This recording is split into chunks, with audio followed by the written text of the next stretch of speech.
Hey, what's going on? It's Bebop, and this is going to be a video about my Savage Divide loadout. Running 5-con/15-con with the attuned leather pants. Let's get into it. First of all, we're going to start off. I am running Great Sword and Great Axe, and occasionally I will switch to Great Sword Blunderbuss if there's another Great Axe in the group. Then my secondary set's going to be Spear and Hatchet. Let's go over the clothes here. Of course, we got Ice Protection because that's what it is this week.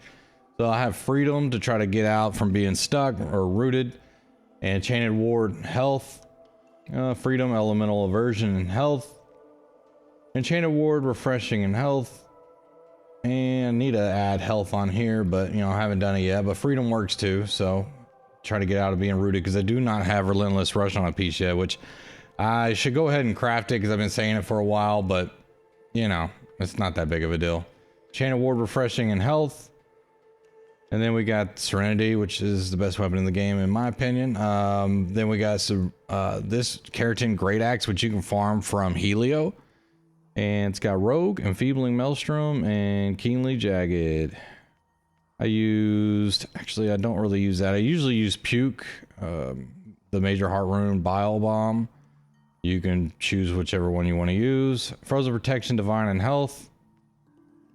Leeching, slash damage, and hardy. I keep Opal in there because I don't have another slash damage ring, which is surprising. I was checking around yesterday. I don't know if I accidentally deleted it. I deleted a lot of stuff the other day. I don't think it was locked. And so anyways, I just leave Opal in there, which I'm still at 59.5% ice protection, which is fine. Refreshing Toast, Nimble, Purifying Toast. Refreshing Toast isn't that good. It takes like 2 seconds off. So really, if you wanted to go with Healthy Toast, I think that's way better than Refreshing Toast, because then you can add a mana potion, and that's, you can have 4 ways to heal. And in this dungeon, sometimes, especially with that ice, I think it's needed. And then we're going to switch over to the other set. Actually, before we do that, if you look down here, here, I'll make it bigger. 312, 311, split stack with 25 int for the extra 5% damage increase to backstabs and random critical hits. And then, with the attuned leather pants, you get 10 added to every category, so 15 con, 15 focus. My boss set, all right, it's very important to have a boss set because when you get in there, there's a lot of different elements. So go full Opal, don't be cheap, and have a different set. Hell, they give you so much good gear in this game now. There's no reason not to have a second set. Don't be lazy. And I'm gonna be showing the gear first. So Elemental or Enchanted Ward, Refreshing and Health. Featherweight, we already went over. Elemental Aversion, Thrust, Conditioning, and Health. Right here, I think these pants are really good. Elemental Aversion, Enchanted Ward, Invigorated. And then Enchanted Ward, Refreshing, and Health. Arboreal Attunement, Rogue, Bleeding Sweep. Really, the Rogue and Bleeding Sweep is going to come in to help you with more damage. And man, I love that combo because the bleeds you can get on there are 1100, 1300. And so the Bleeding Sweep on the Spear is so nice to have. And then for the hatchet, Freya, I go Vicious, Refreshing Move, and Power Running Throw, and I added Vicious on there. Go with whatever Heart Rune. Now, I do have Arcane Protection. The first boss isn't really going to help you at all. You can go with Frozen or Fire, whatever your choice is, and that will help give you some more protection. But I just leave it like that. This first boss is pretty easily, especially if you're ranged. If you're going more melee, maybe you want to change it to a Strike Protection.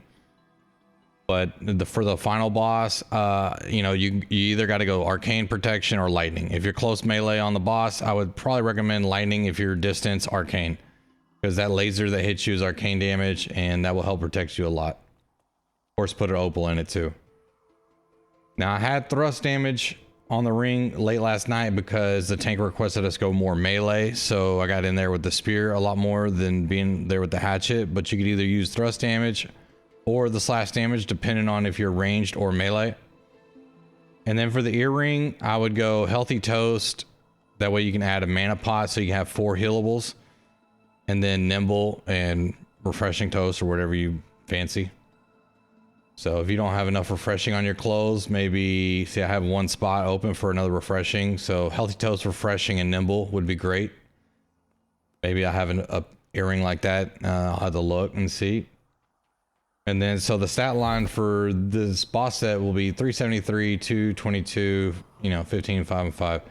So I'm still spec'd out to do more damage with the hatchet So really last night, to go more melee damage, I should have put more dex on, more dex close to boost this up to about 350.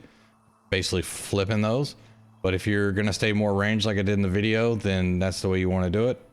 Or you can try to get close to split stacking, depending on however you want to set it up. And then the skill tree, see the spear, that's what I have on the spear.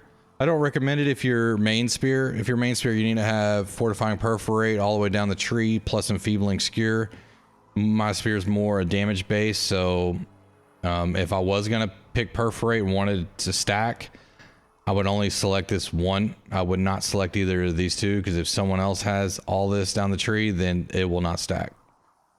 So I like cyclone because I can hit a mass group, sweep in case I need to isolate an enemy and knock them down for some CC. And that's the spear. The hatchet, I'm trying this out. This is a new build that I'm trying out. Just a bunch of throwables. As you can see, if you do not have weaken and you can get these going, you can do a hell of a lot of damage real fast from a distance. So sometimes being up close on the last boss, the mammoth, or even the gorilla, the hatchet, it doesn't seem to really register your hits. So for me, I can sit back and throw and do way more damage than being up close with the hatchet.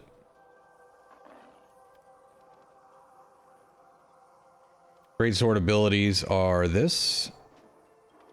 I don't do the slam down right there. Really all you want with these skyward slashes, the rend, and then you want to get into your abilities. Let's make sure you have your trophies up. Make sure you have your, oh, let me go over the things I take. Powerful honing stone, infused beast ward, infused beast coatings. A lot of times I will start off with the powerful first and the strong, just to see how the aggro of the tank is, because if you can't hold aggro, then I don't want to have the powerful stuff, because it's just going to get worse. If I see you can hold aggro just fine, then boom, I'll put on the powerful stuff. I don't mind. They're not that expensive. I use banana bread. It's going to be 48 strength for 50 minutes. And then I use desert sunrise. So it's going to help with the dot damage of the ice storm. Let's see here. Or Calcone cartridges if you use the blunderbuss. And that about wraps it up. So if you tuned in to watch that video yesterday, I appreciate it. And I'm going to be running with that crew a little bit more. We had a good stream last night. Got a bunch of runs. Got into the top 5 on points. I don't know if it held up any, but we shall see. We got to number 3. But now it looks like we're probably pushed down to 5. I think we're right here. Yeah, you see all of our names right there. Yeah, that's right. That's right. We're there. All right. See you on the next video or on my stream later on today. Later.